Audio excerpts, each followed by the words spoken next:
opposition to democracy. Mr. Hamdok was ousted by the military in October, but reinstated the following month after a controversial agreement with the coup leaders. The news comes after another day of mass protests against the military's involvement in the country's politics. In the city of Omdurman, 2 people were shot dead during demonstrations when soldiers used live rounds. In the capital, Khartoum, tens of thousands of protesters confronted security forces at the presidential palace, who fired tear gas canisters and stun grenades. This protester said the military's behavior would only strengthen the protesters' resolve. Revenge is something generally associated with any military coup junta. This will only push the Sudanese youth to continue their path of achieving all their demands. The South African authorities say that a massive fire inside the Parliament building in Cape Town has completely destroyed the National Assembly. Police have arrested a suspect. The BBC's Mohammed Ali is in Cape Town. The old chamber, which houses the National Council of Provinces, which is where the fire started, has been severely damaged. The roof escaped in, the ceilings have burnt. There's been severe water damage and smoke damage as well. Fire then spread to the National Assembly, where the opening of Parliament is due to take place on the 13th of February. The person got the access to the back part of Parliament onto the 3rd floor, but as yet we don't know how the fire started and what was taken, if it did take anything, because he was charged with theft as well. Thousands of protesters have defied authorities and gathered in the Dutch capital Amsterdam to oppose coronavirus restrictions. Clashes with police left several people with minor injuries, and security forces made arrests. Here's what one anti-lockdown protester had to say. I'm here because I like to live, and I don't think we should be scared and stop living because we are scared of death. We are all going to die, and I like to live. I'm happy. Yeah. Prime Minister Mark Rutte announced a lockdown 1 week before Christmas in response to a fresh wave of COVID infections fueled by the Omicron variant. Residents of 2 districts north of Denver in the U.S. state of Colorado are counting the cost of what officials have confirmed to be the most destructive wildfires in the state history. Amid a Red Cross relief operation, residents dug through heavy snow to pick through the still smoldering ruins of their homes. And that's the news from RTHK.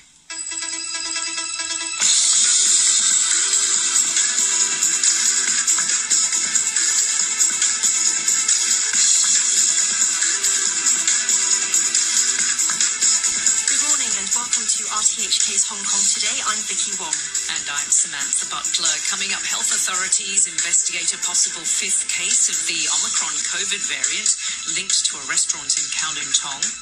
Days after the arrest of senior staff at Stan News, another outlet, Citizen News, shuts down, citing the worsening media environment. Thousands more flights around the world are cancelled as the Omicron variant continues to cause travel disruption.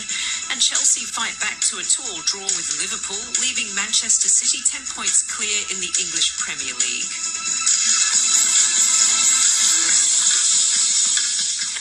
Health authorities are investigating what could be a 5th case of the Omicron coronavirus variant that's linked to a cluster at a restaurant in Kowloon Tong.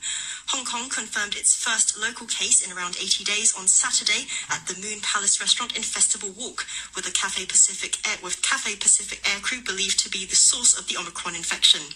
Now, a 38-year-old woman who dined at the restaurant with her husband has tested preliminary positive. Jimmy Choi reports.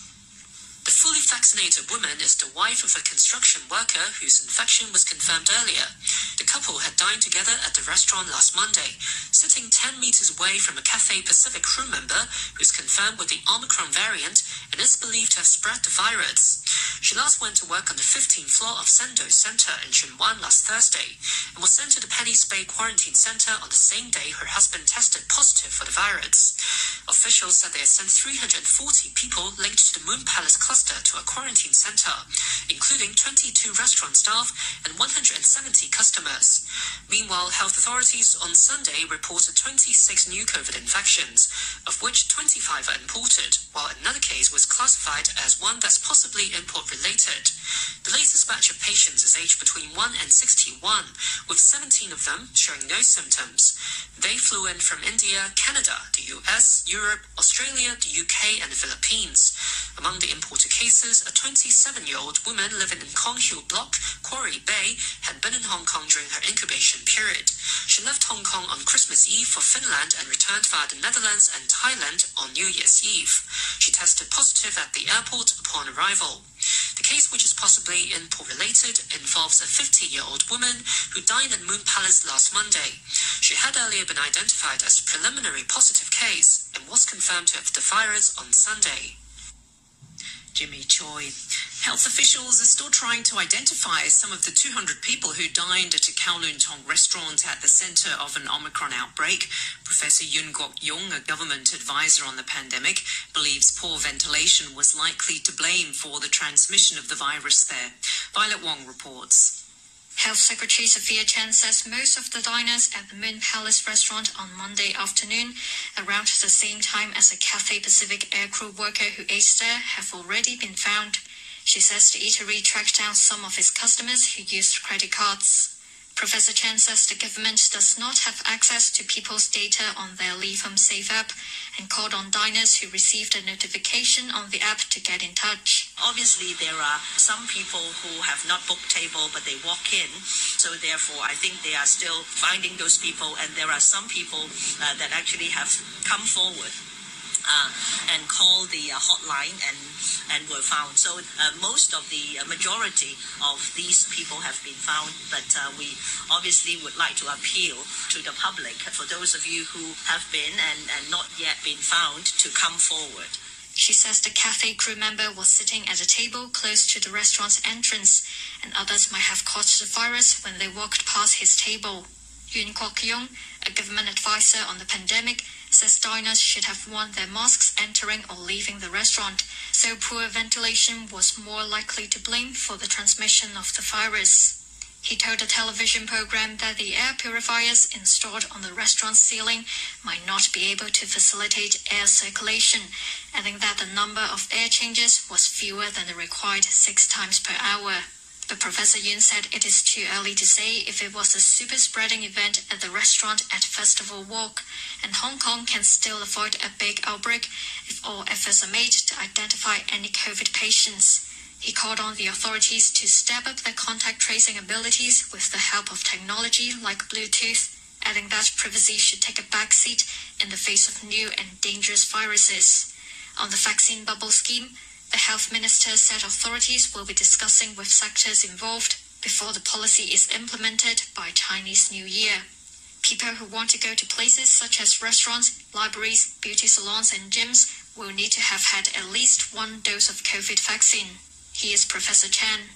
We are planning to exercise a vaccine bubble in all the Cap 599F scheduled premises before the Chinese New Year.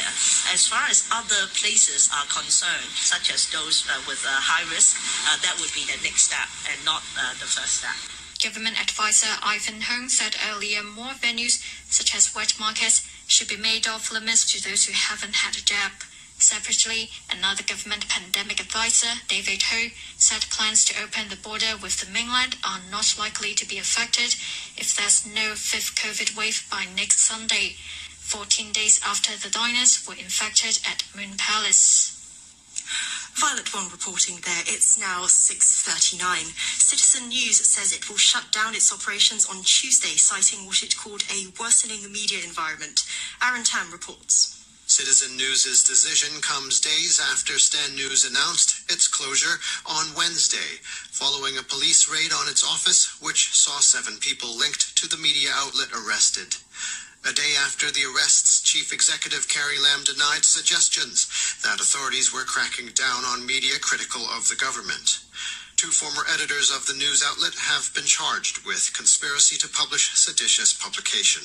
In a Facebook post, Citizen News, which was founded 5 years ago, said drastic changes in society and a worsening media environment in the past years have made it unable to achieve its mission without worries and concerns. Describing itself as a small boat in a storm, Citizen News says it must ensure everyone on the boat is safe. It added that its website will stop updating from Tuesday and will close down sometime later. The news outlet also thanked its readers for their support. Aaron Tam. Police have arrested a 37-year-old man after he allegedly attacked 4 people in Kowloon City. The suspect left a trail of chaos yesterday afternoon. He was apprehended for suspected robbery, criminal damage, wounding and arson. Todd Harding reports. Officers say the suspect kicked a 67-year-old female passerby and snatched her mobile phone on Carpenter Road. When a 60-year-old man tried to intercept him, the suspect used the mobile phone to attack him. The 37-year-old then dropped the phone and fled in the direction of Natsingwai Road. But he turned around and again attacked the female victim, who was chasing him. He took flight again, this time grabbing a butcher's knife from a wet market nearby. When he came to the intersection of Wong Road and Natsingwai Road, he smashed the windscreen of a car with the knife and dropped it. Police said the suspect also punched the 27-year-old driver. The man then ran to a tenement building on Prince Edward Road West and set ablaze some items outside a door on the 5th floor. He finally entered a guest house on the 2nd floor of the building and used a rubbish bin to attack a 69-year-old staff member. The suspect then hid in a room there. Officers say they arrested the man at the guest house for suspected robbery, criminal damage, wounding and arson. The force believes that he did not know any of the victims personally and clarified that the man had not used a knife to attack any of them. Police said the man had come to Hong Kong from the mainland as a visitor last September and is due to depart in April. Investigations are ongoing. Todd Harding. The South Korean military says it's carried out a search operation after a South Korean man knowingly crossed the border into North Korea. The circumstances of the apparent defection are unclear, but a military source said the unnamed man travelled from the demilitarized zone into the north on Saturday evening. The Office of South Korea's Joint Chiefs of Staff said it couldn't confirm whether the person was still alive. It said it had used a military hotline to notify the North Koreans of the incident and to ask that the man be protected. The BBC's Laura Bicker is following the story. There have been a number of breaches of the border in the last few years, but this is one of the most heavily fortified areas in the entire world. It is a 4-kilometre wide area full of landmines, surveillance equipment. It is surrounded by electric fences. Normally there are guards and watchtowers who are there armed, ready to react every 24 hours. Now this happened on New Year's Day. It has happened in the same area in the last year. So there are being questions about the security and surveillance of the border area in this kind of east coast part of South Korea. Now, what appears to happen is an alert was raised about 6:40 on New Year's Day, and then a search was made for about 3 or 4 hours. They did not find the individual, and that individual has then made it into North Korea. Now, one of the things we do know, and certainly from one of my sources is telling me that it is a civilian. What we don't know if it's a South Korean citizen or whether or not it was a North Korean defector who was here in the south who may have wanted to try to go back north. President Biden's first year in office has been marked by political victories as well as major setbacks. He enters his second year in office down in the polls, with the pandemic dragging on a recovering economy hit with record high inflation and supply chain issues. With an evenly divided Senate and a narrow majority in the House, Democrats may lose control of Congress in November's midterm elections. Well, to discuss the challenges ahead for President Biden, we're now joined by our Washington-based international economics correspondent, Barry Wood. Good morning, Barry. Good morning, Samantha. Well, Biden's presidency last January got off to a fiery start, coming just a couple of weeks after the U.S. Capitol had been stormed by Trump supporters. Trump himself was in denial over the results. There was and still is the pandemic, and the economy was in shambles. So what do you think were his greatest victories over the past year? Well, I would label them two. There would be, first of all, vaccines. We've really done quite well on vaccines. We've got 62% of the public now fully vaccinated, and that's 206 million people. That's not bad. He's also got his infrastructure bill through. That was $1.25 trillion. It passed early in December. But I'm afraid I have to stop right there, because that's about all. The president is very much under attack for his current pandemic policy. He said last week that it's now the state's issue. That's 50 different governments and not a federal issue. And that has some of the people in the Biden administration sort of scratching their heads, and certainly Republicans are gleeful at the president's apparent misstep. I guess another major misstep would be Afghanistan. Well, this was a disaster. This happened in August, and it was unexpected, and everyone watched it. I think this is probably the greatest foreign policy mistake of the administration. When the Taliban essentially took over the country and restricted movements into the airport, everyone saw the picture of this young man holding on to the undercarriage of an aircraft as it took off. He died, of course, when he fell to the ground, and we left so many people behind. So this was not a good day for the Americans, and they have little to show for those many years of effort in Afghanistan. So that's on foreign policy. But what would you like to ask me about domestic policy? Well, of the two things that you mentioned there about the vaccine rollout and his infrastructure bill, when you look at the vaccine situation at the moment, there's still a certain number of people who are staunchly against it. How is that affecting his pandemic program? You know, Samantha, I think that's very similar to what you experience in Europe now, that you have people who are libertarians or just thinking government doesn't have any role, even in a public health emergency, to tell people what to do. It was thought Trumpists who opposed it, but the former president has come out very strongly in the last month or so telling everybody to get vaccinated, and in fact saying, look, we started the whole vaccine program. So, yeah, this is a real problem, and as I think listeners know, we're getting about 300,000 cases per day of COVID. I mean, you're getting in the 20s, and it's a very high number. So it's an extraordinary disconnect between how the Americans attack this problem — we don't do any contact tracing at the moment — and how you're doing it in East Asia. This is a huge difference. But look, the real problem in addition to that is that we have a high inflation rate, the highest in 30 plus years, and it shouldn't be at 7%. We've got a huge fiscal gap. And, you know, if the fiscal gap for 2022 is expected to be about 8% of the gross domestic product, most economists would say, well, a fiscal deficit, that's government spending, shouldn't grow faster than the economy. Well, we're getting really high economic growth for the United States, 6% for 2022, probably. I should say 2021. But, in fact, our budget deficit is bigger than that number. So this is another problem. So I would list inflation along with what I already said. I mean, last year was a bumpy year for Wall Street investors, with the S&P finishing more than 25% higher than when it started the year. Would you have predicted that last January? No, I certainly would not. And in 2020, despite the onset of COVID, we saw this remarkable surge in the stock market where it was up more than 30% if you measure the S&P average. And everyone said, well, that can't continue. And as you just said, it's now in excess of 20% for 2021. The problem there is that consumer sentiment is moving in the opposite direction. The University of Michigan keeps track of this, and their number has gone down by 13%, while the stock market goes up by 20%. And this has to be a head-scratcher as well. Is there something wrong here in a distorted economy that has done very well from the work-at-home movement, as all of the technology has been online, and most of those companies are United States-based? And is that distortion in the industrial economy going to affect economic growth in 2022? Most people would say yes. So why didn't the record rise in Omicron infections dampen the rally at the end of the year? That's a good question. Probably because it's less severe. And a lot of people, I mean, we are getting so much contradictory information, Samantha, about it. We don't have a standard government policy that doesn't change.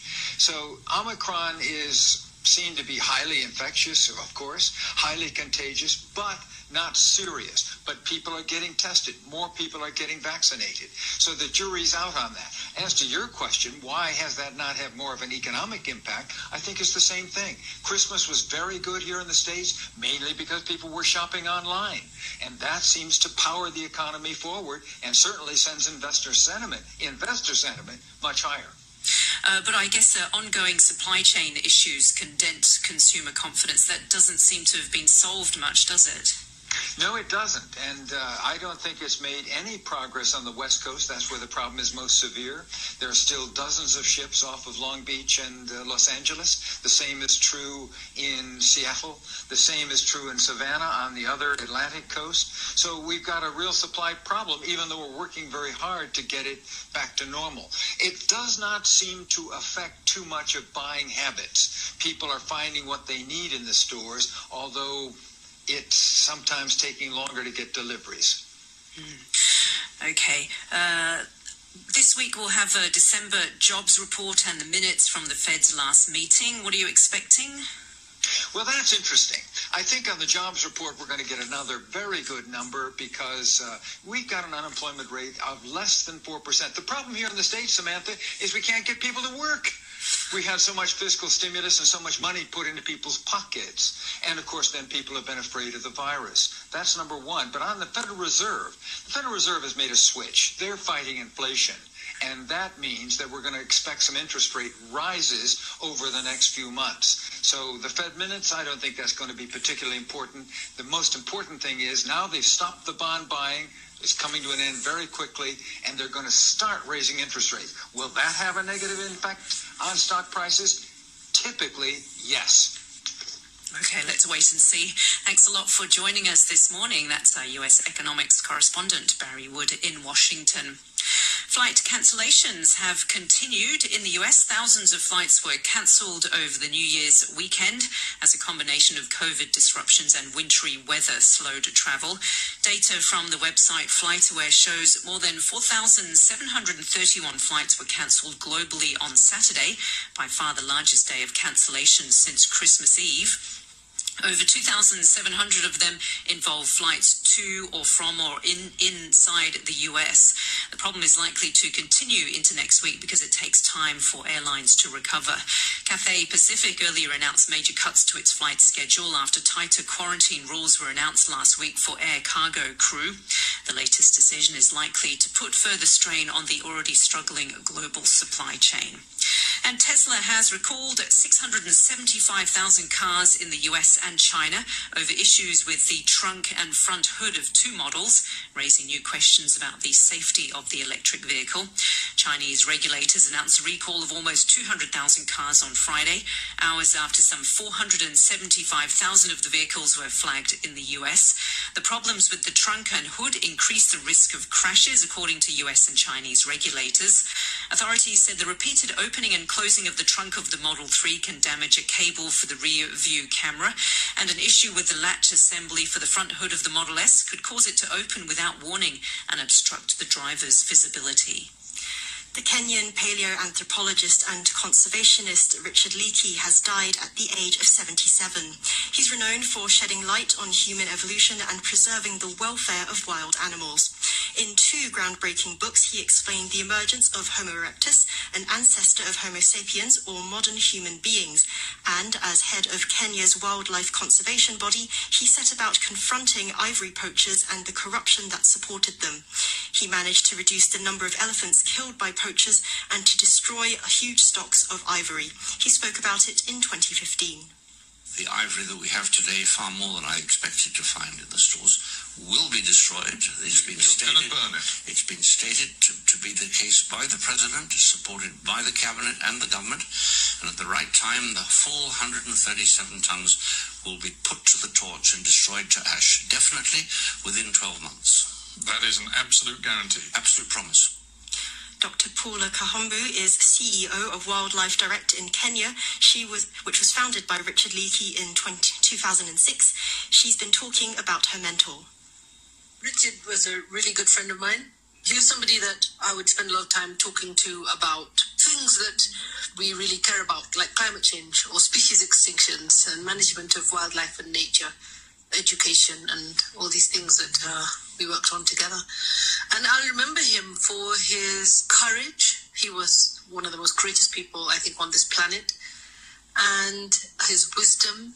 He focused on big things. He didn't really care about small things. And he was incredibly supportive and trusting he would have high expectations, and you just had to deliver. And in a way, it was a very, very empowering kind of person to work with.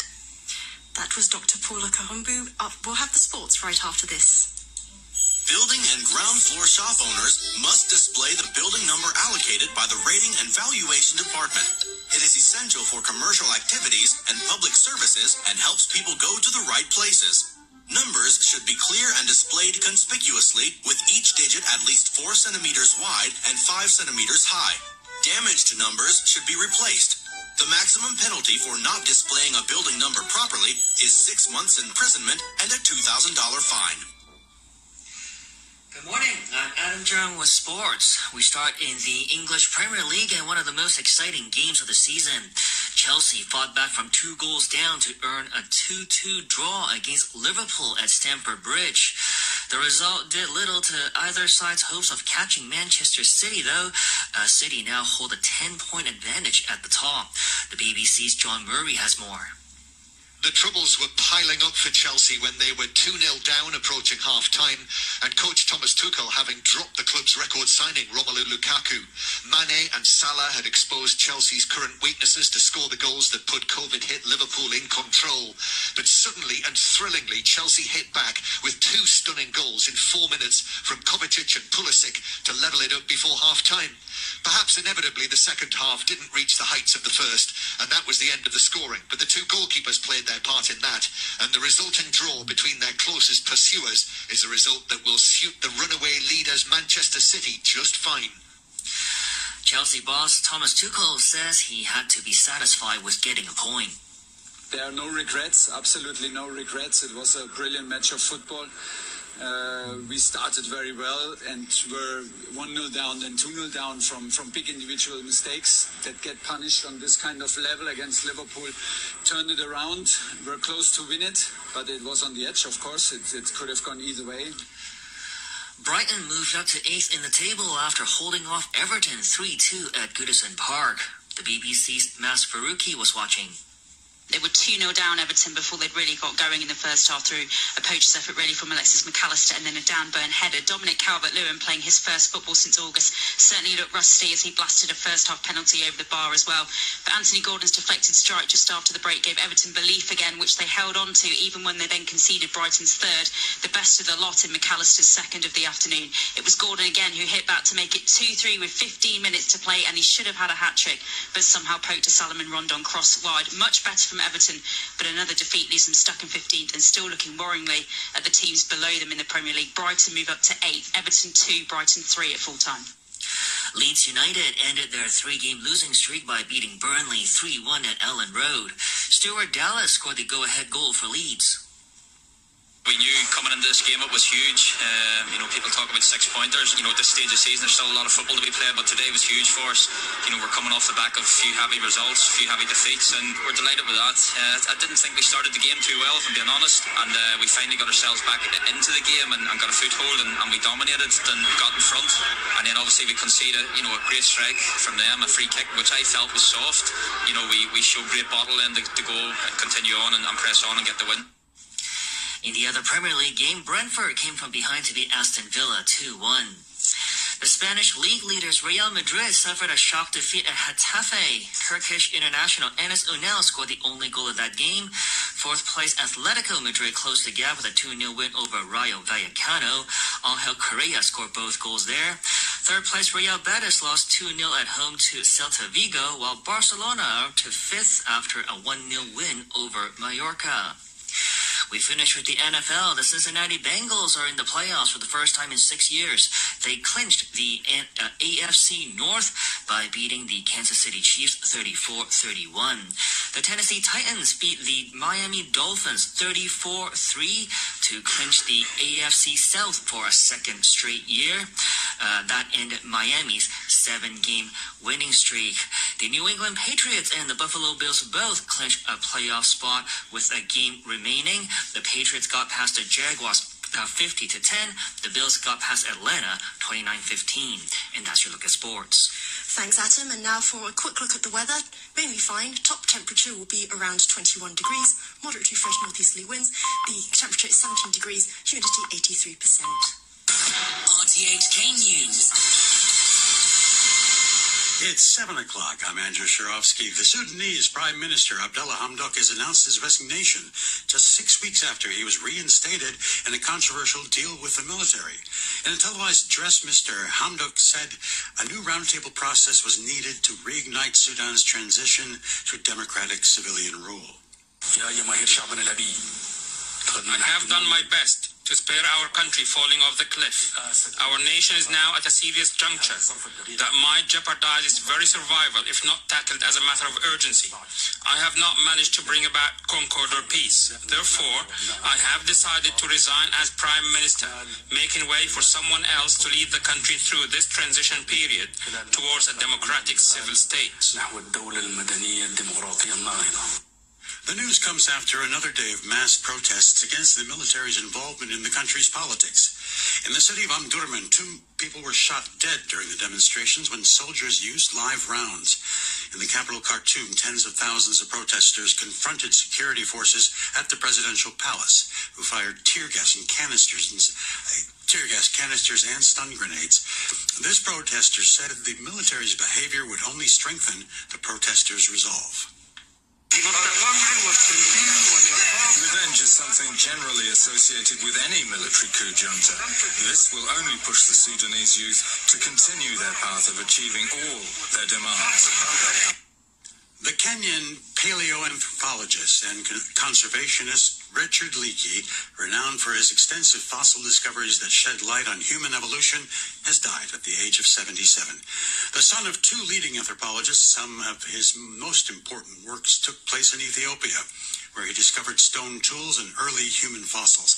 In 2 groundbreaking books, he explained the emergence of Homo erectus, an ancestor of modern human beings.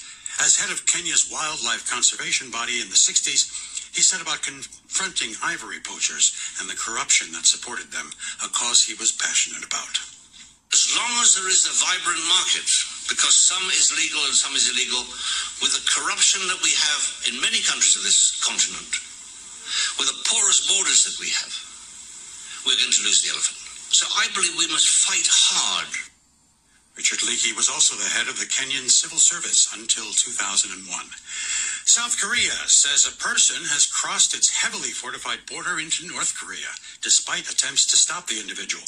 The person broke through a barbed wire fence on Saturday evening and spent 3 hours heading north. When the incursion was discovered, the South Korean military sent troops to capture the person, but failed. You're listening to the news on RTHK.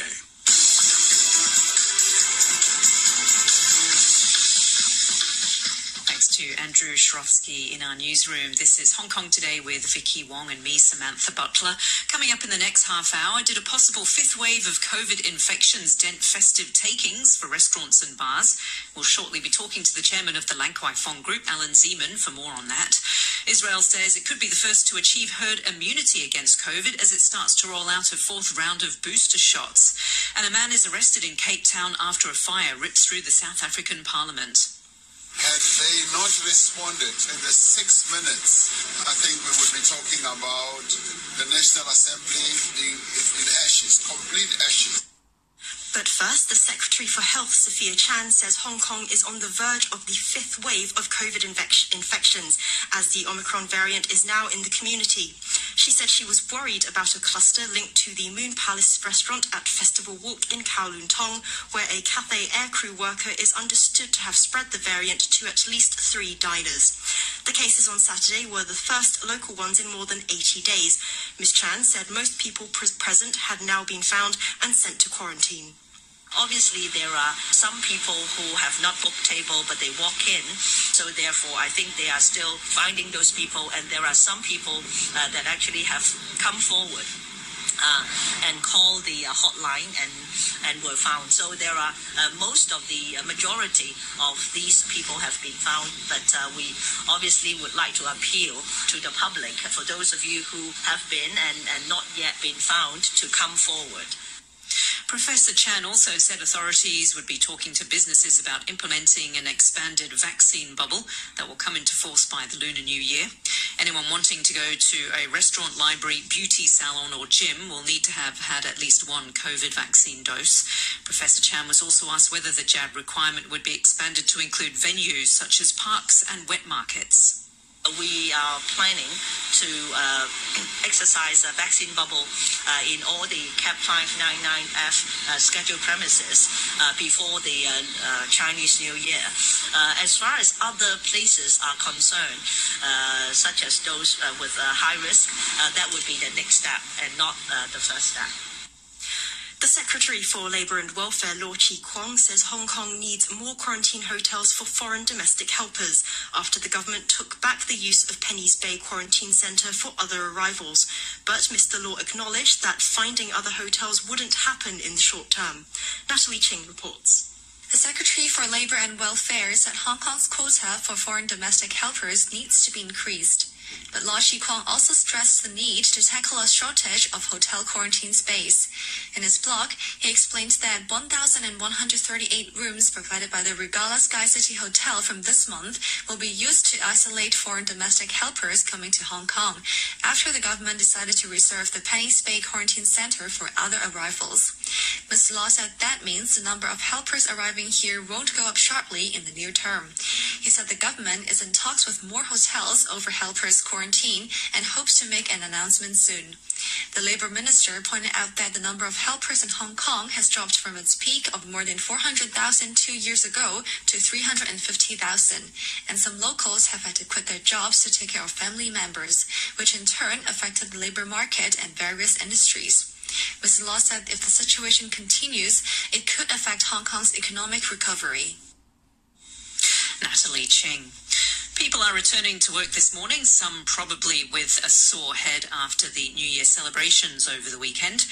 But how was the Christmas festive season for bars and restaurants after another tough year due to the coronavirus pandemic? Let's find out how one entertainment district fared. We're now joined by Alan Zeman, the chairman of the Lan Kwai Fong Group. Good morning, Mr. Zeman. Good morning. How are you? I'm fine. So was it a happy New Year for the bars and restaurants? Well, it was a record year for the bars and restaurants. I guess the fact that less people could travel outside and more people stayed in Hong Kong, they just went out and released all their pent-up desire to travel and went out and spent money on both Christmas and New Year's. It was, if you remember last year, it was, I think there was only lunch and basically takeaway. So this year the restaurants and bars were up approximately 100% over last year, but it's not a fair comparison. But in essence, business the last 6 months has really been very, very strong for the Lan Kwai Fong area. How about when you compare it to pre-pandemic and even pre-social unrest levels? I would say that it's up about 25% based on that. So it has been a record-taking then. And you also said over the past 6 months things have improved. What do you put that down to? Well, I think the fact that people, at the beginning when this COVID virus started, people were adjusting to it, staying at home and working from home, and not many people were afraid to go out. But as the government started to get it under control, people started to go out, and at the end of the day, we're learning how to adjust to it, and we weren't living with it, but we're adjusting to it, and basically wearing a mask and all the other regulations that the government had put into the restaurants and bars. I think people adjusted and just decided to go out and spend money, and I think also with the vouchers, the consumer vouchers that Financial Secretary had given out, that also helped a lot, so people's confidence came back. And now we've had the health secretary saying she's worried that there could be a fifth wave of infections because of this local Omicron outbreak in Kowloon Tong. Are you worried about Omicron? Well, I think obviously it's not as the strain is not as difficult as the COVID-19, but I think that and it's shorter. From friends I have in the U.S., they have said that it's a mere cold basically, and not to worry about it. But I think we have to worry about it. I think that at the end of the day, the government here knows we have experience on how to control it, and I think that hopefully we can get this Omicron under control and be able to move on. Also, health authorities are talking about expanding a vaccine bubble. Right. How will that affect the bar and restaurant trade? I think at the beginning, if we look at the statistics, most of the people that have not been vaccinated, I think 20% are over 80, and I think that the problem then is that they're not really your customer base, especially in the Lan Kwai Fong area. So I think people adjust to it now that every club, bar, restaurant, make sure that people are vaccinated, and because you fall into the different categories that the government has put out. And so I think that basically it won't have a huge effect on people. I think the idea is that if everyone can get vaccinated, I mean, we're at 72% right now. If we can really get it up to 85 or something like that, we can go back to normal lives, and the border with China can open, and we can get back to what we're used to. We still have some restrictions on bars and restaurants, such as, type A, B, C, D established. What do you think about these pandemic requirements? I think they've proved the past year, actually, business has been good for most of the F&B industry. And so I think, in essence, it has been a good thing, and it's good for Hong Kong. We've been able to keep these viruses at bay in many cases. We've had 213 deaths, I think, since it started, which is, compared to the rest of the world, it's not a lot. And so I think it's a good thing if everyone can get vaccinated. This is something that we've had to learn to live with and move on. And you mentioned over the past 6 months business had improved. So there's been no further closures of establishments, or have any new ones opened up? Oh, many new ones have opened up. I mean, as a landlord in Lan Kwai Fong area, I'm basically 100% full, which I normally are like 92, 93% full.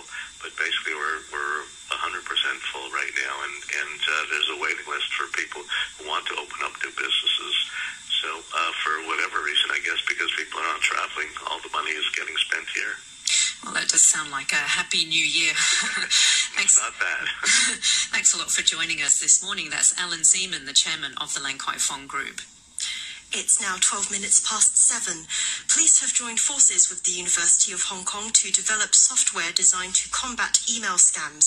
The Cybersecurity and Technology Crime Bureau says these rackets accounted for 70% of economic losses due to technology crime in the past decade.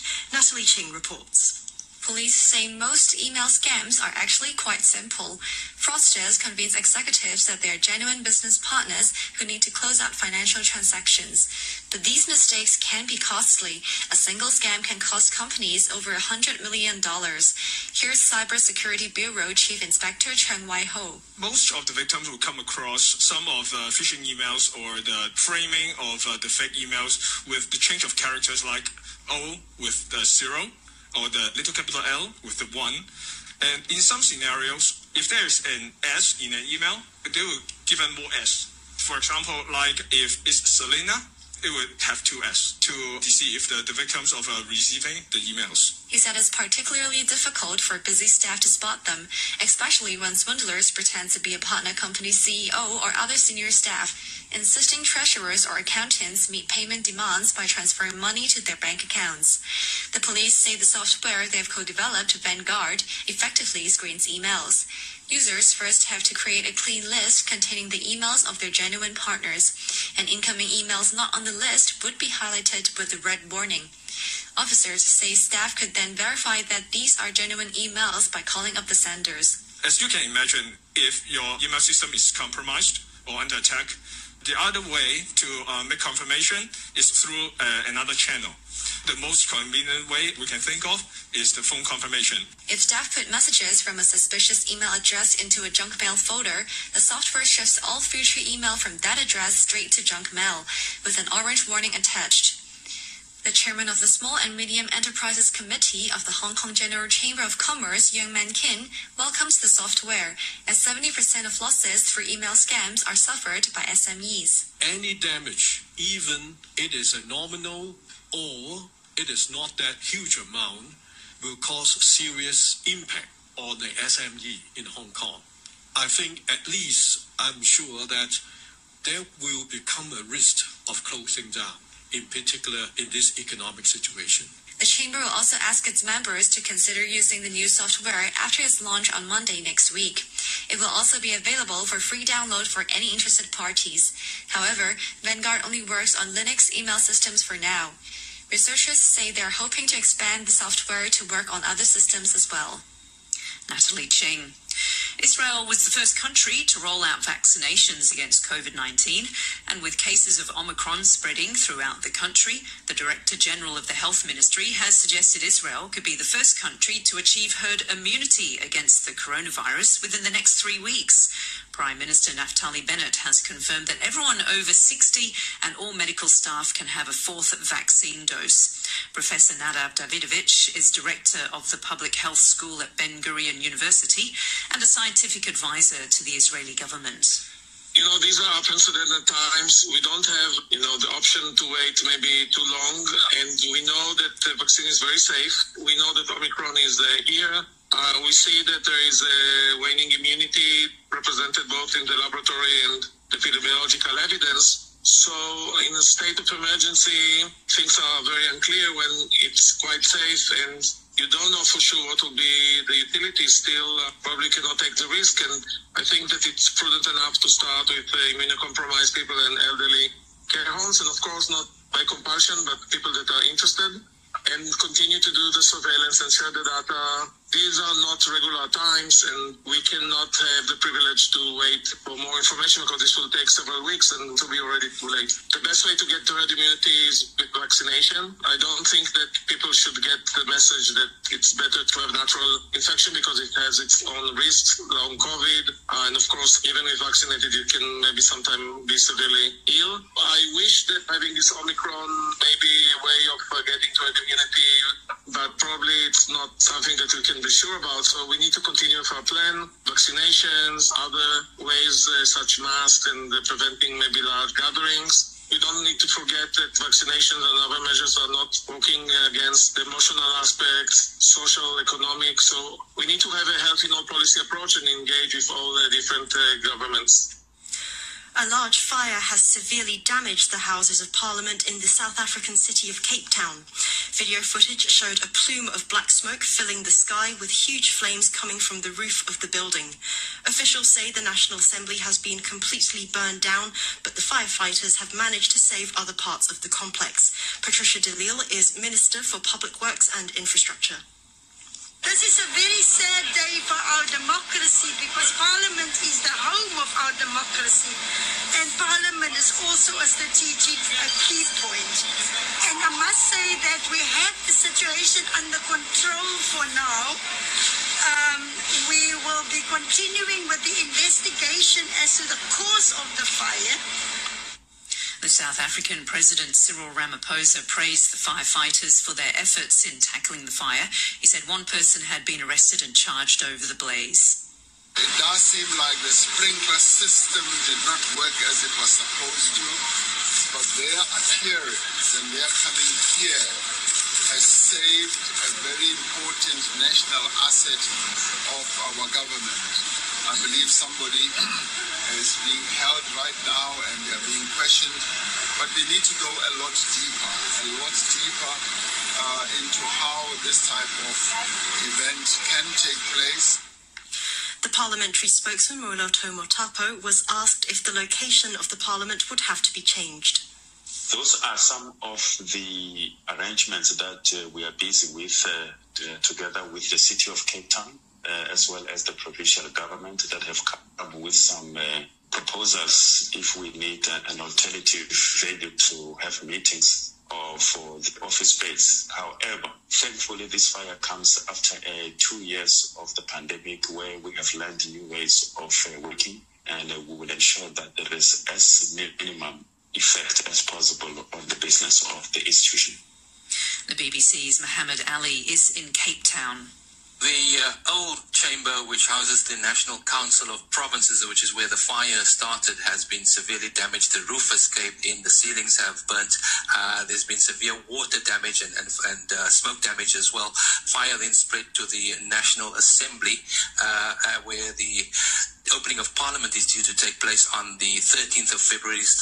President Ramaphosa is due to deliver his State of the Nation address. That part of Parliament has been damaged. The opener or the entrance has been severely gutted as well. Fortunately, I believe the library has been saved, and the library contains lots of archival material, important archival material, and very important documents as well. So fortunately, the library has been saved. But as President Ramaphosa says, there are questions around the fire detection system. The sprinklers did not go off as they were supposed to douse the early fire, and lots of questions will have to be asked also about security, how the perpetrator got in through a back window.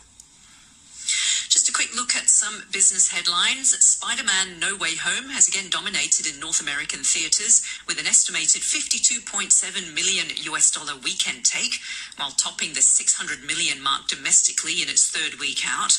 Last weekend, Sony's superhero sequel surpassed the $1 billion mark globally. With families starting to return to theatres, Sing 2, Universal's animated musical sequel, took in almost $20 million, again placing second for the Friday through Sunday period. The third top-earning film was 20th Century's The Kingsman, taking in just $4.5 million. Sci-fi prequel The Matrix Resurrections from Warner Brothers, labelled disastrous by Variety magazine, took $3.8 million. For those of you who are old enough to remember BlackBerry phones, starting Tuesday, the company will stop running support for its older devices not running on Android software. Most mobile users have moved on from BlackBerry. The last version of its operating system launched in 2013. The move to discontinue support for its phones represents the end of what was once considered cutting-edge technology. BlackBerry's old cell phones with physical keyboards from the late 1990s and early 2000s appealed to professionals who wanted the flexibility of working outside the office with some of the tools they used on a desktop computer. US stocks ended the last day of 2021 close to record highs. The S&P index fell 0.3% on Friday, but ended the year with gains of almost 27%. The Dow had an annual return of almost 19%, while the Nasdaq's yearly advance was over 21%. Hong Kong stocks are expected to start the first day of trading in 2022 slightly lower after the Nasdaq Golden Dragon China Index of US-listed Chinese stocks closed down 1% on Friday. In what's expected to be quiet trading because of the closure of mainland markets today, the Hang Seng is projected to open around 20 points down at 23,380. In Japan, the Nikkei is forecast to gain 0.4% at the open. Stay tuned for the latest financial analysis with Money Talk after the news at 8. Joining Peter Lewis today are Alex Wong of Ample Capital, Samuel Faveur at Mandarin Capital, and with a view from mainland China is Brock Silvers from Kaiyuan Capital. It's just coming up to 23 minutes past 7. The world-renowned Kenyan conservationist and politician Richard Leakey has died. He was 77. He'll be remembered for his extensive fossil discoveries that shed light on human evolution. The BBC's Natasha Grunberg looks back at his life. Richard Leakey's life was full and never far from controversy. He was born in Kenya, the son of Louis and Mary Leakey, who were already famous paleontologists. He followed his parents into fossil hunting and made discoveries in northern Kenya which helped piece together the origins of man. As a youthful director of the National Museum of Kenya, his interest started to take in wildlife conservation. This brought Richard Leakey to the attention of the President of Kenya, Daniel Arap Moi, who asked him to run the corrupt and badly managed Kenya Wildlife Service. He armed rangers and ordered them to shoot elephant and rhino poachers if necessary. Conservationists agreed that Richard Leakey played a big part in arresting the decline of elephant and rhino populations in East Africa. He later saw global warming become one of the biggest threats to the natural world. I don't think conservationists have given enough attention to the reality of climate change and the fact that over the next 30 years we're probably going to see many extinctions. His work in the KWS brought him into contact with the murky world of Kenyan politics. He made enemies, and some suspect that the crash of a light aircraft he was piloting was more than an accident. He lost both legs below the knee in the crash. Opponents forced his resignation from the KWS, and he decided to form a political party, much to the anger of Kenya's ruling elite. He was victimized, blocked and beaten, but eventually he won a seat in Parliament, and President Moi later appointed him to his cabinet. Richard Leakey retired from government in 2001, but continued to campaign against corruption and to champion wildlife conservation and help for the disabled. That was the BBC's Natasha Grunberg, and we'll have the sport right after this. How should the government allocate limited resources most effectively? Which areas do we need to reinforce and streamline so Hong Kong can reach a breakthrough? Let's seek boundless development despite the limited resources. Please share your views to help Hong Kong go higher and further. The 2022-23 budget public consultation has started. Share your thoughts at budget.gov.hk on ways to foster economic growth. Adam Jern with sports, and we start again in the English Premier League, where Chelsea fought back from 2 goals down to draw 2-2 with Liverpool at Stamford Bridge. The result did little to either side's hopes of catching Manchester City, who now hold a 10-point advantage at the top. The BBC's John Murray has more. The troubles were piling up for Chelsea when they were 2-0 down approaching half-time, and coach Thomas Tuchel having dropped the club's record signing Romelu Lukaku. Mane and Salah had exposed Chelsea's current weaknesses to score the goals that put COVID-hit Liverpool in control. But suddenly and thrillingly, Chelsea hit back with 2 stunning goals in 4 minutes from Kovacic and Pulisic to level it up before half-time. Perhaps inevitably the second half didn't reach the heights of the first, and that was the end of the scoring. But the 2 goalkeepers played their part in that, and the resulting draw between their closest pursuers is a result that will suit the runaway leaders Manchester City just fine. Chelsea boss Thomas Tuchel says he had to be satisfied with getting a point. There are no regrets, absolutely no regrets. It was a brilliant match of football. We started very well and were 1-0 down, then 2-0 down from big individual mistakes that get punished on this kind of level against Liverpool. Turned it around, were close to win it, but it was on the edge, of course. It could have gone either way. Leeds United ended their 3-game losing streak by beating Burnley 3-1 at Ellen Road. Let's hear from Stuart Dallas, who scored the go-ahead goal for Leeds. We knew coming into this game it was huge. People talk about 6-pointers. At this stage of the season there's still a lot of football to be played, but today was huge for us. We're coming off the back of a few heavy results, a few heavy defeats, and we're delighted with that. I didn't think we started the game too well, if I'm being honest, and we finally got ourselves back into the game and got a foothold, and we dominated and got in front. And then obviously we conceded a great strike from them, a free kick, which I felt was soft. We showed great bottle then to go and continue on and press on and get the win. Burnley remain third from bottom. They're 2 points from safety with a game in hand on Watford, a place above them. Brighton moved up to 8th in the table after holding off Everton 3-2 at Goodison Park. Brentford came from behind to beat Aston Villa 2-1. In Spain, the leaders Real Madrid suffered a shock defeat at Getafe. Turkish international Enes Ünal scored the only goal of the game. 4th place Atletico Madrid closed the gap with a 2-0 win over Rayo Vallecano. Angel Correa scored both goals. 3rd place Real Betis lost 2-0 at home to Celta Vigo. Barcelona are up to 5th after a 1-0 win over Mallorca. To cricket now, Australia bowler Nathan Lyon says his side are aiming for an Ashes clean sweep against England. Australia have an unassailable 3-0 lead in the 5-match series going into the 4th test in Sydney, which starts on Wednesday.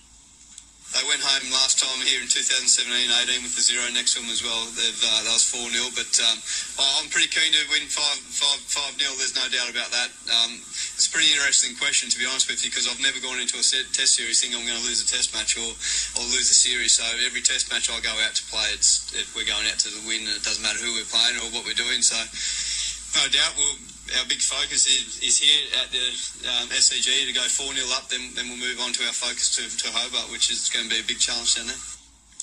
In the NFL, the Cincinnati Bengals are in the playoffs for the first time in 6 years. They clinched the AFC North by beating the Kansas City Chiefs 34-31. Jamar Chase set an NFL rookie record and Bengals franchise record with 266 yards receiving and 3 touchdowns on 11 catches. The Tennessee Titans beat the Miami Dolphins 34-3, and the Titans clinch the AFC South for a second straight year. And that's your look at sports.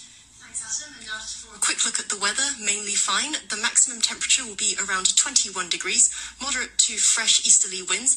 The outlook, sunny periods tomorrow, cloudier with 1 or 2 rain patches in the middle of and the latter parts of this week. Right now at the observatory, it's 17 degrees Celsius, relative humidity 84%.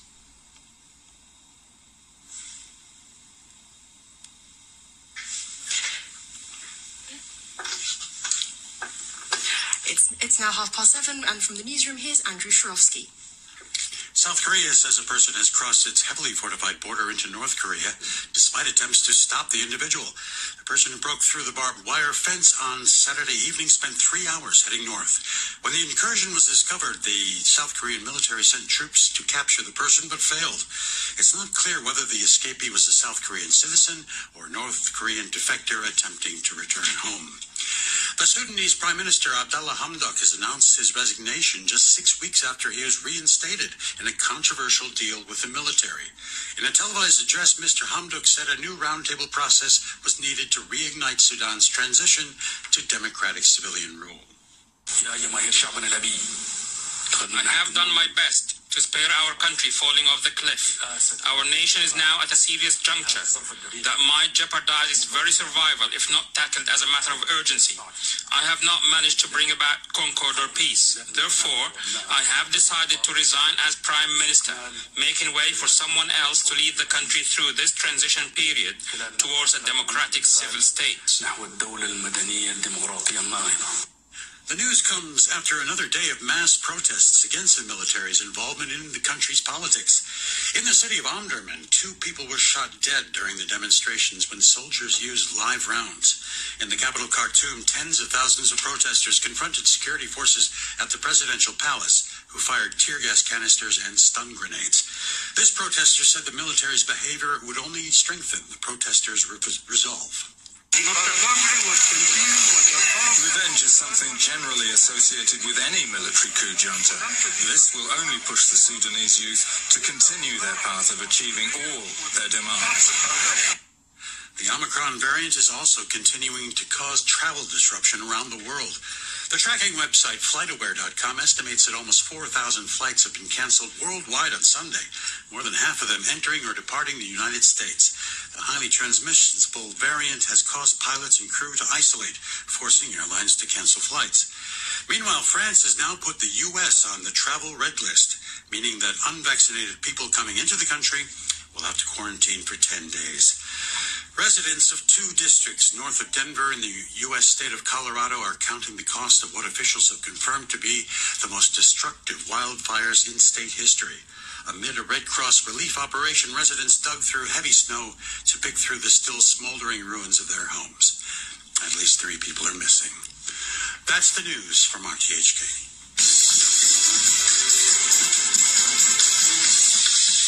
Thanks to Andrew Sharofsky in our newsroom. This is Hong Kong Today with me, Vicky Wong, and Samantha Butler.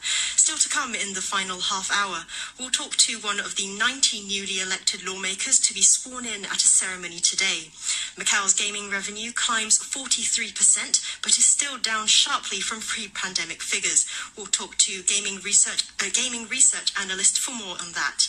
And a US congresswoman who alleges COVID vaccines don't work has her Twitter account permanently suspended. But first, health authorities are investigating what could be a 5th case of the Omicron coronavirus variant that's linked to a cluster at a restaurant in Kowloon Tong.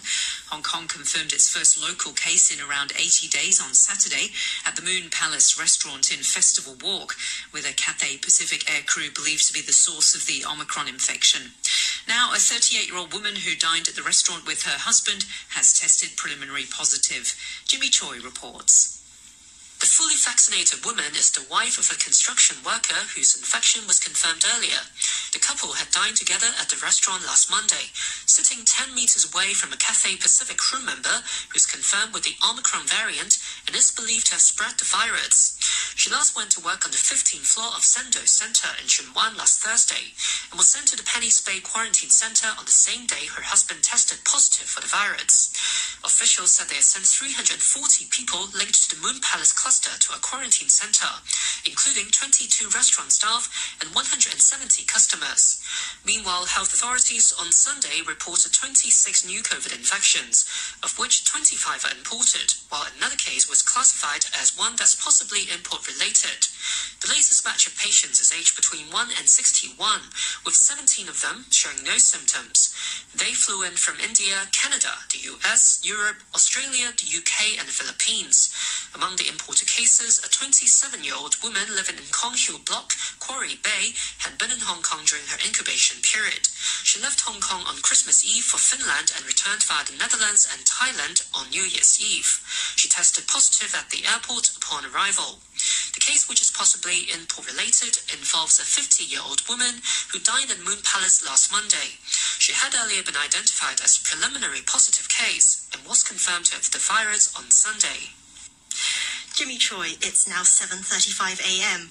90 newly elected lawmakers will be sworn in at a ceremony later today as they begin serving a 4-year term after Beijing's overhaul of the electoral system. The Chief Executive, Carrie Lam, will administer the oath-taking. Dr. David Lam was elected in the newly formed Medical and Health Services Functional Constituency, with the two sectors merged to become one seat. He joins us now on the line. Dr. David Lam, good morning. Good morning. Thank you for joining us on the program. So what are your priorities as a lawmaker? I think the two issues, first please would be the impending outbreak of the coronavirus, starting with the festival walk case. And another issue we're talking about is in the long term, we are facing an aging population with the increase in the number of chronic non-infectious diseases, so we have to deal with both issues. And what do you think you can achieve in the coming 4 years to address those issues? Well, let's talk about the long term. The increase in the chronic non-infectious cases. This is expected as we are having an aging population. So what we have to do is to develop a community healthcare system where Hong Kong is lacking. And on this, I think the government, ourselves, and other academics are in alignment. So what we have to do is to discuss with the government, make sure they understand our concerns, and we take forward together. I'm optimistic that we will be able to develop such a system in the next few years' time. Now, as mentioned earlier, you represent a newly formed functional constituency. How will you engage your sector now that you represent not just doctors but also nurses? Yeah, a very good question. Actually, engaging the entire profession or all these professions is of a high priority to me. I'm now contacting doctors, dentists, and also other organizations. I have contact with physiotherapy organizations, pharmacist organizations, and we are actually increasing our number of contacts. I hope to contact most of the professions before end of this month, and then we will form a coalition of the major stakeholders of these different professions, and together we'll discuss all the matters that affect us in Hong Kong together. Now, what other improvements do you think can be made to the city's public medical system? Oh, a lot actually. Now, we need a hospital system that is efficient, that is fully equipped, and that provides world-class service, and that has good manpower. And at the same time, we need a community healthcare system that is efficient, comprehensive, and close to the home of our people. Now, we have a very good public healthcare, hospital system, except that it is slightly overloaded. But we do not yet have a community healthcare system that works well. So what we have to do is to develop a community network system into which we can plug in doctors, dentists, nurses, pharmacists, physiotherapists, and other healthcare professionals into the system, whereby together they form a coordinated healthcare network to serve the people. So it's more like a community hospital without walls in the community. And just a final question before we let you go, just turning away from medical issues now, a lot has been said, there has been some criticisms from people that this LegCo is not very diverse, with one lawmaker being considered the only non-establishment councillor among 90. What can be done to ensure LegCo has more than one voice? Well, for me, I've always stood on the professional ground. If you look at my track record, I rarely speak for either side alone. And I believe I will still maintain my professionalism independently, irrespective of all political ideas. So that's one thing I promise to do. All right, we're going to have to leave it there. Thank you for joining us this morning. That was Dr. David Lam, the lawmaker representing the newly formed Medical and Health Services Functional Constituency. Citizen News says it will shut down its operations on Tuesday, citing what it called a worsening media environment. Aaron Tam reports. Citizen News' decision comes days after Stan News announced its closure on Wednesday, following a police raid on its office, which saw 7 people linked to the media outlet arrested. A day after the arrests, Chief Executive Carrie Lam denied suggestions that authorities were cracking down on media critical of the government. 2 former editors of the news outlet have been charged with conspiracy to publish seditious publication. In a Facebook post, Citizen News, which was founded 5 years ago, said drastic changes in society and a worsening media environment in the past years have made it unable to achieve its mission without worries and concerns. Describing itself as a small boat in a storm, Citizen News says it must ensure everyone on the boat is safe. It added that its website will stop updating from Tuesday and will close down sometime later. The news outlet also thanked its readers for their support. That's Aaron Tam. Macau's gaming revenue has climbed 43% last year from 2020 to 86.8 billion patakas, but that's still down sharply from pre-pandemic figures. The casino hub has seen its recovery from the pandemic offset by new infections on the mainland, a proposed reform of the gaming law, and the arrest of the head of a leading junket operator. We have Guotai Junan International's gaming and hotel sector's research analyst, Noah Hudson, on the line now to give us his analysis. Good morning, Mr. Hudson. Good morning. Pleasure to be here. So what do you make of the latest gaming revenue figures? It's not too surprising.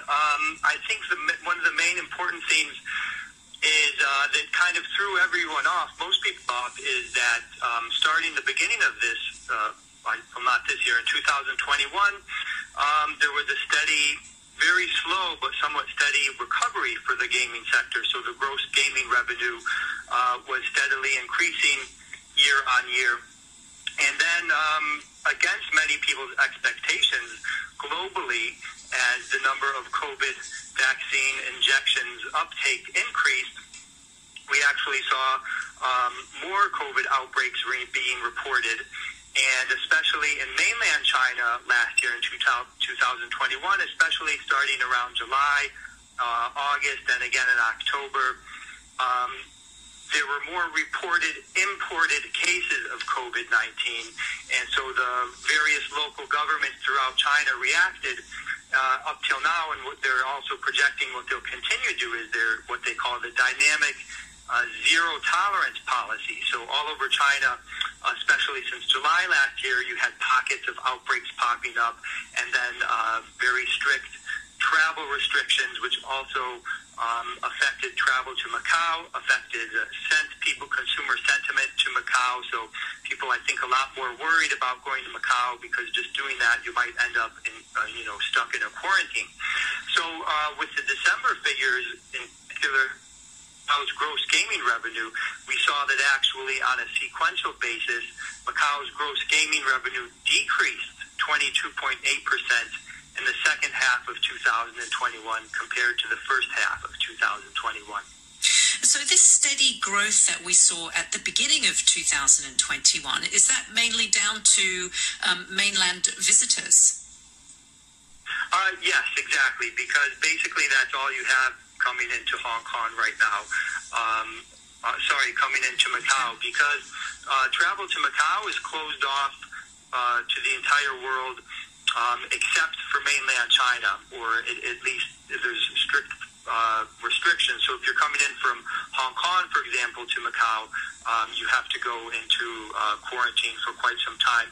So mainland, since the start of the pandemic, mainland China is basically the only source for visitation to Macau, and it's pretty much open unless these different mainland Chinese cities, there's no COVID, and then there's a COVID outbreak.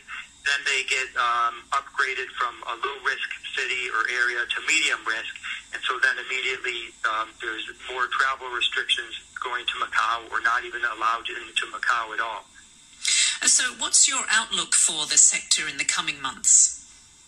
Yeah, my outlook for the sector in the coming months and also the whole of 2020 is quite bearish. So there's four big negative factors that I see affecting the Macau gaming sector this year. First is the gaming concessions that expire in June. The second is this new gaming law, which hasn't been finalized yet by the Macau government. And as you already mentioned, the third is this the crackdown on junkets, which could be getting even more severe in 2022.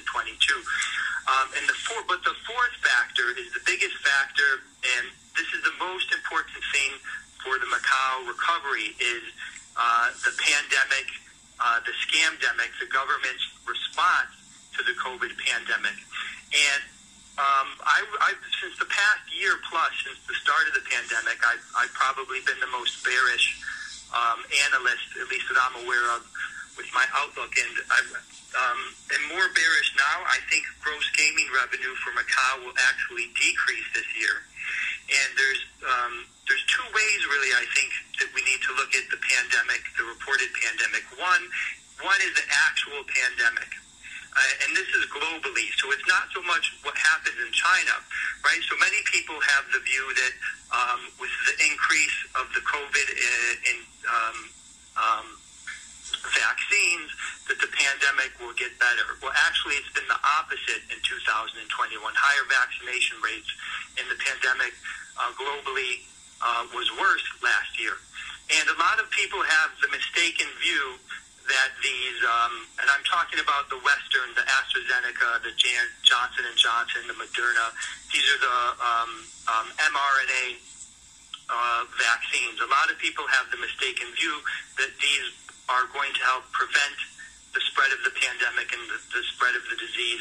And that's kind of just people mindlessly repeating what's been stated in the media. But actually, it's been publicly said by, for example, the CEO of Pfizer, Albert Bourla, Dr. Talzak, the Chief Medical Officer of Moderna, also Dr. Anthony Fauci, the head of the Allergy and Infectious Diseases in the USA, Dr. Rochelle Walensky, the head of the Center for Disease Control in the United States. They've all publicly, even UK's Boris Johnson, Bill Gates have come out and said that actually these vaccines do not predict the spread of the disease.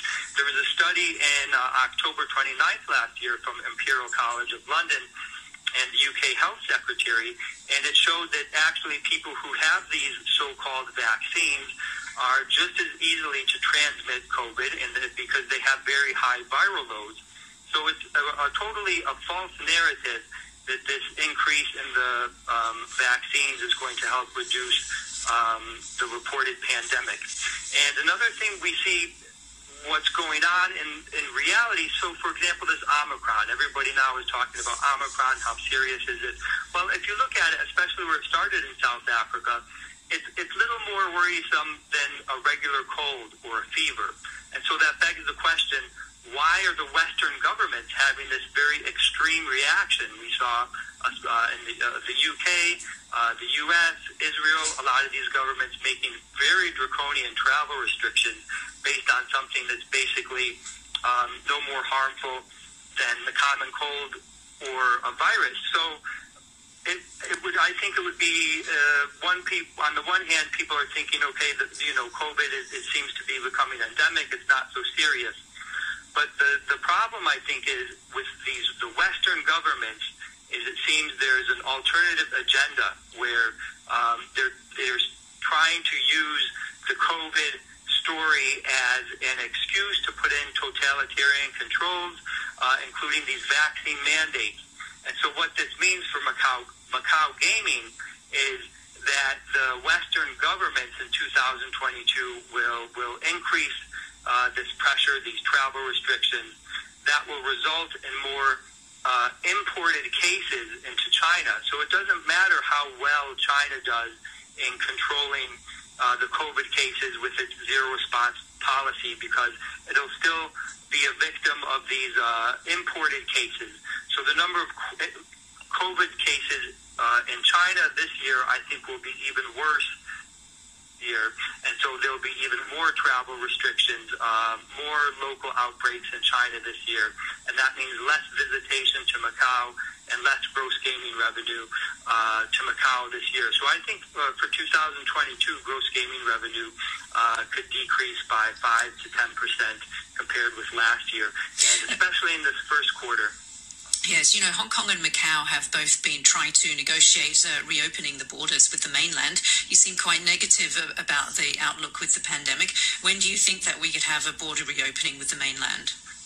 Yeah, with the Hong Kong and mainland, there's been news of that since over a year and a half. It seems like it's always just around the corner. They'll say, we're talking, Hong Kong government says, we're talking with mainland, we're going to open up this travel bubble, and then a few weeks later, there's another serious outbreak, and then the plans are quote-unquote delayed. So really, I think it's just a fluff story. It's a nonsense story, and I'm guaranteed within the next few weeks or months it'll come up in the news again, but there'll be more outbreaks. And so this is just a pipe dream. It's a non-reality. I think it's not going to happen. For the foreseeable future, not just the first quarter and second quarter, for the entire 2022, I think the pandemic is going to get worse this year, worse and worse. Zero possibility of a travel bubble with mainland and in Hong Kong. And there's a good chance of even in 2023 things could get even worse with potentially even some kind of a new disease. So for example, I'm not sure if your listeners are aware of this, but before the COVID outbreak in the beginning of 2021, the Bill and Melinda Gates Foundation, they actually sponsored something called Event 201. This was in October of 2019, Event 201. And so what this was a simulation of, they do a simulation how would global different governments coordinate and respond if there was a global pandemic. And it seems an incredible, remarkable coincidence, but this was in October of 2019. And of all the diseases there could have been, they picked coronavirus. So they picked coronavirus for this supposed simulation, and then a few months later there was a real outbreak of coronavirus. So this is very interesting. Bill Gates is a very interesting character. He's also, many people don't know, they think the World Health Organization is this organization that's supposed to help the world. Well, the World Health Organization, the largest funder of it is the United States government, and then the second largest funder is the Bill and Melinda Gates Foundation. So that, I think, calls into question some of the objectivity of the World Health Organization. Now, I mentioned this Event 201, so they did the simulation and then of a coronavirus, and then there was the real coronavirus. And so just recently, Bill Gates gave an interview, and he was talking about, he suggests he's trying to get the WHO and world governments now to coordinate for a new virus, smallpox. He mentioned, what if there has a smallpox outbreak in, for example, an airport, terrorists release smallpox. And there's other potential diseases like Marburg and things like this. And Bill Gates has also, last year, he's come out and said that he's expecting a second pandemic. Anyway, I'm afraid we're going to have to leave it there because we're running out of time. But thanks for joining us this morning. That's Noah Hudson from Guotai Junan International's Gaming and Hotel Sectors Research Analyst. Marjorie Taylor Greene hasn't been in the US Congress for very long, but in those 12 months has stoked controversy. As a Republican congresswoman for Georgia, she's advocated the loosest possible gun controls, absolute loyalty to Donald Trump and his election fraud lies, and publicly questioned the risks of COVID. It was the latter of these pronouncements on Twitter that has got her permanently banned from the site. The BBC's Charlotte Gallagher reports. To her critics, Marjorie Taylor Greene is a far-right conspiracy theorist, spouting dangerous misinformation. To her supporters, she's a hero, standing up for what they see as American values. She offended and infuriated many when she compared having to wear a face mask to the Holocaust and then refused to apologize. I stand by all of my statements. I said nothing wrong. And I think any rational Jewish person didn't like what happened in Nazi Germany, and any rational Jewish person doesn't like what's happening with overbearing mask mandates and overbearing vaccine policies. Her personal Twitter account is where she shared many of her most controversial views. Until now, Twitter has had enough, removing the account for repeatedly breaching Twitter's policy on misinformation about COVID-19. That was the BBC. Charlotte Gallagher. We'll have the sport right after this. Have you received influenza vaccination and COVID-19 vaccination? Both are equally important. Getting influenza and COVID-19 at the same time may lead to more serious illness. Receiving the flu jab may reduce the chance and length of staying in hospital. Protect yourself and those around you. Get both jabs early. Keep influenza away. Get the jab every year. Please visit chp.gov.hk. Time for our last look at sports. I'm Adam Jung. We start in the English Premier League in a thrilling contest between Chelsea and Liverpool. Pulisic, left foot scores! Chelsea have come from 2-0 down. What a match here at Stamford Bridge. Chelsea 2, Liverpool 2. Chelsea fought back from 2-0 down to draw 2-2 against Liverpool at Stamford Bridge. The result did little to either side's hopes of catching Manchester City, though. City now hold a 10-point advantage at the top. Chelsea boss Thomas Tuchel says he had to be satisfied with getting a point. There are no regrets, absolutely no regrets. It was a brilliant match of football. We started very well and were 1-0 down, then 2-0 down from big individual mistakes that get punished on this kind of level against Liverpool. Turned it around, were close to win it, but it was on the edge, of course. It could have gone either way.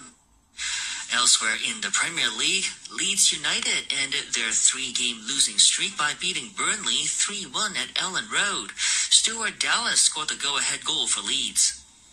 We knew coming into this game it was huge. People talk about 6-pointers. At this stage of the season there's still a lot of football to be played, but today was huge for us. We're coming off the back of a few heavy results, a few heavy defeats, and we're delighted with that. I didn't think we started the game too well, if I'm being honest, and we finally got ourselves back into the game and got a foothold, and we dominated and got in front. And then obviously we conceded a great strike from them, a free kick, which I felt was soft. We showed great bottle then to go, continue on and press on and get the win. Burnley remain third from bottom. They're 2 points from safety with a game in hand on Watford, a place above them. Brighton moved up to 8th in the table after holding off Everton 3-2 at Goodison Park. Brentford came from behind to beat Aston Villa 2-1.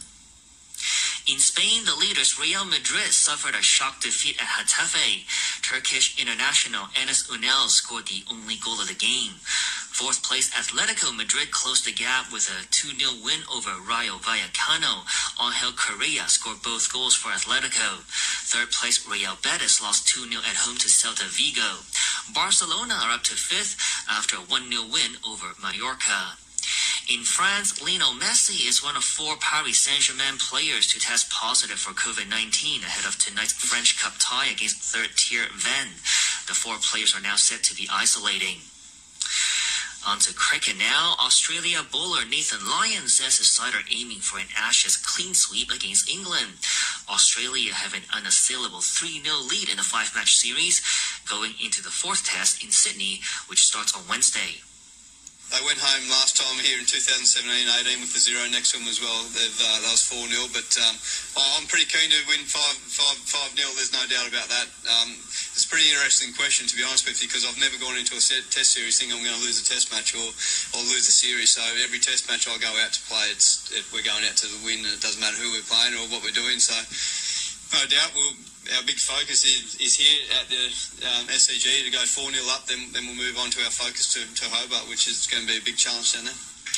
In the NFL, the Cincinnati Bengals are in the playoffs for the first time in 6 years. They clinched the AFC North by beating the Kansas City Chiefs 34-31.